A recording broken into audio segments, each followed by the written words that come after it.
What is up, Bandecfolks? Welcome back to the channel.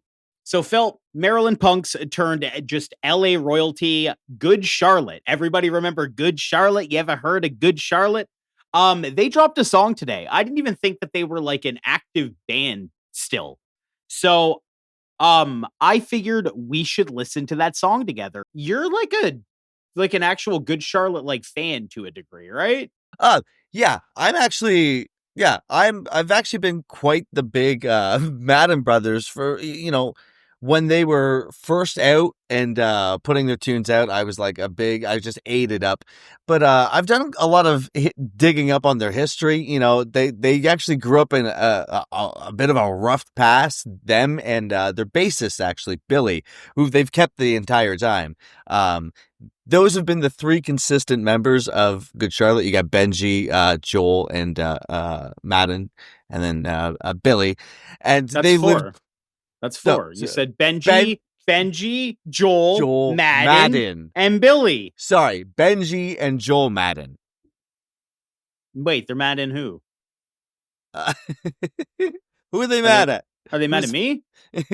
What did I do? I haven't even talked about the song yet. What was cool about them is they did the pop punk route, but they branded themselves more like a boy band, and they did a good job. There was a bunch of people who totally like flogged over them. They loved them, and then they actually grew into like a management group, and they've got bands like Architects, Bad Omens, Poppy is on there, and they also married some pretty crazy people. I can't remember who is married to who, but one of them is married to Cameron Diaz, and the other one is married to Nicole Richie.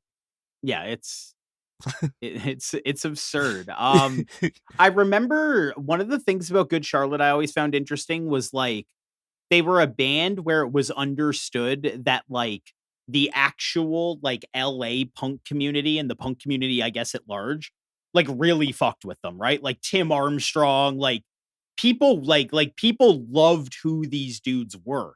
They like they were definitely like corny. Like it felt like very much for kids. Like when you like the anthem is like it's you know what I mean. It is what it is.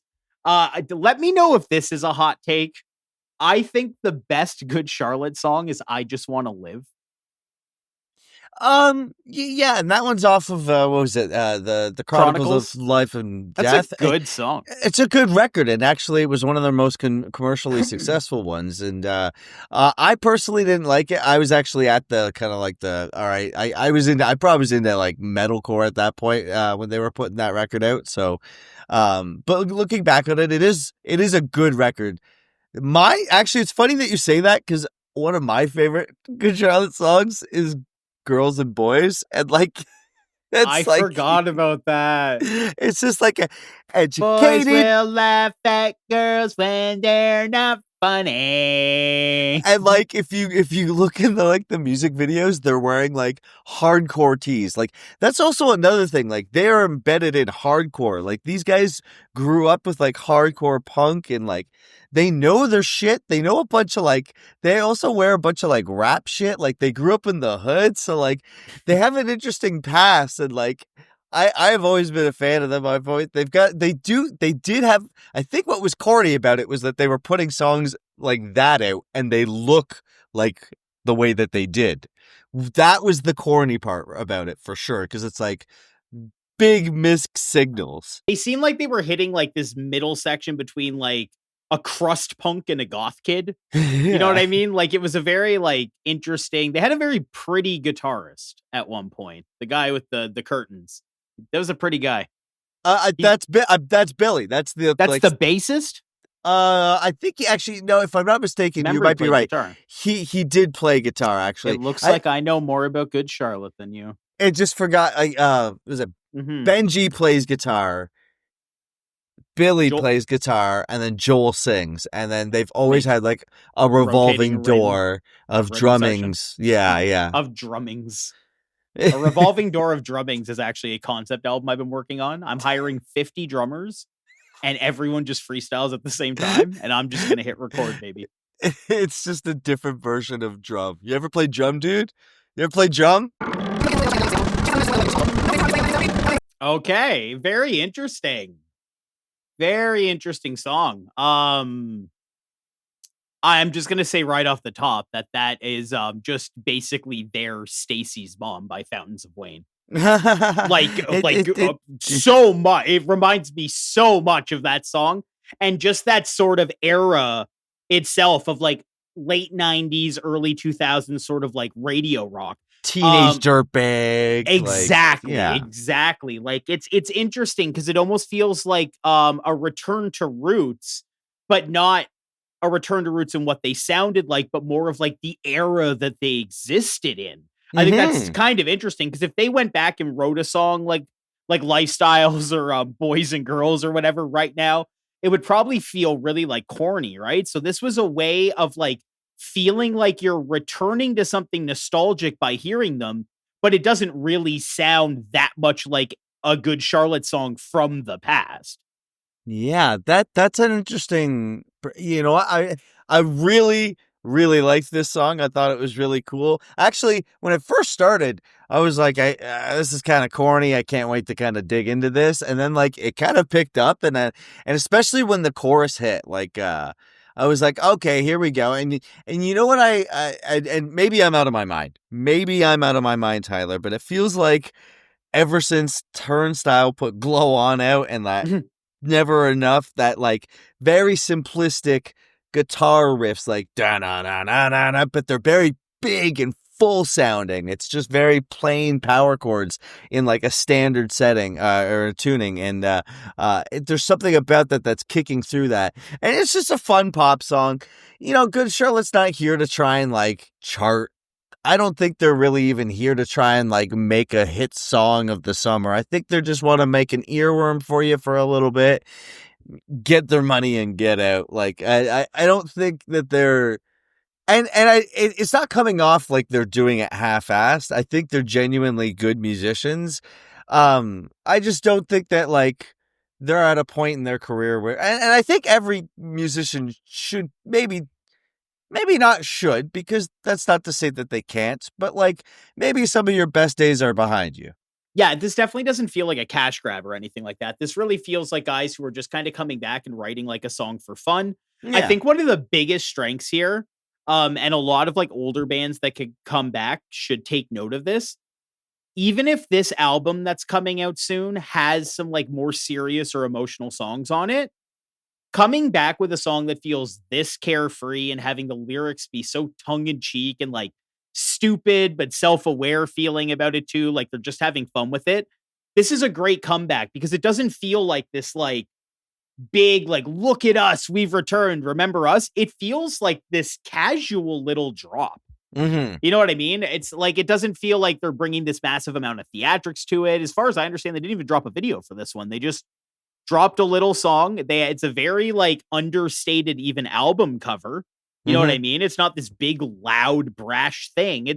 This is a nice era. It's like I like this. It feels like for lack of a better word, like just like more chilled out, more like adult and like a real like coming of age sort of sound.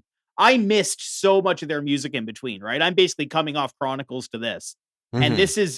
this feels great. This feels excellent. This feels like something I actually would like listen to in my old ass age now. So yeah, I like this more than I expected, which is Yeah. that's great. That's a fantastic feeling because I was expecting to dog on this. I'm not Yeah. gonna lie. I No, really was. yeah, and you know what? I was expecting to kind of dog this too, because like, I have listened to the couple of last records, and they're not amazing. They're not terrible. They're not like unlistenable by any means, but like this song right here is like, I feel like has been almost, some of the best stuff that I've heard in quite a while. And I think you hit it right on the head. I think it jumping back to an era where they existed in, but they didn't play to. It's a perfect move. It's honestly brilliant. And it makes me wonder why more bands don't do something like that, especially of their age. It's really cool. Yeah, the song feels effortless. That's Yeah. what it feels like. It feels like they walked into a room and the song happened. And I Yeah. love that. It doesn't feel like they like were like in the studio, like layering all this stuff. Like they just wrote like a catchy ass song. And I appreciate that. And I think that's such a great way to like come back after, more than 5 years of remaining quiet. So Motel du Cap is coming out on June 25th. Nope. Set to be released. What? Give me one more shot at this, guys. Motel du Cap. I don't know why I said it so French. Motel du Cap will be coming out by punk band Good Charlotte on August 8th. Coincidentally, on June 25th, the band released the album's lead single, Rejects, which means that we actually missed a single before this. Ah, okay. So I thought this was the first song in years. So now I just look like a fucking idiot, Bill. Now I just look like a fucking idiot. There you have it, folks. That was our track review of Good Charlotte and their song Stepper. Big Step. Oh, it was just Big Stepper. Mr. Madden and the Big Steppers. Yeah, Mr. Madden and the Big Steppers. Big Steppers. What did you think? Leave it all down below in the comments. If you aren't already, subscribe to the channel. That helps us out a bunch. Give this video a like and follow us on all our social media platforms, such as @Bandecdotes, BANDECDOTES. We're on Instagram. We're on TikTok. Check us out for all our updates and clips there. Want to give a shout out to all our members. Thank you so much for being a part of the team. Shout outs to our homies, Aaron.